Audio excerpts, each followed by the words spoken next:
Интересная встреча. По-живому где? Халил, да. Ковер покажет. Ковер покажет. Да.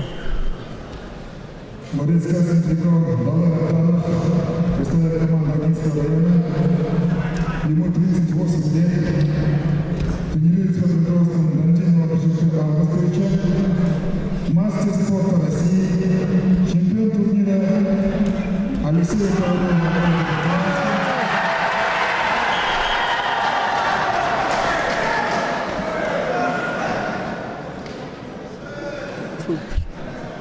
Чемпион и призер региональных турниров, призер турнира по концертной является Союза Пожарного Речина.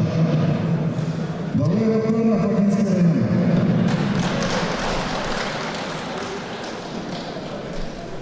근데 Алексей Аханин 거야?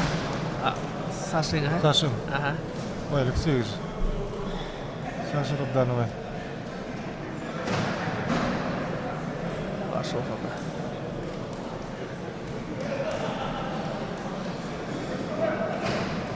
Я Араб домой.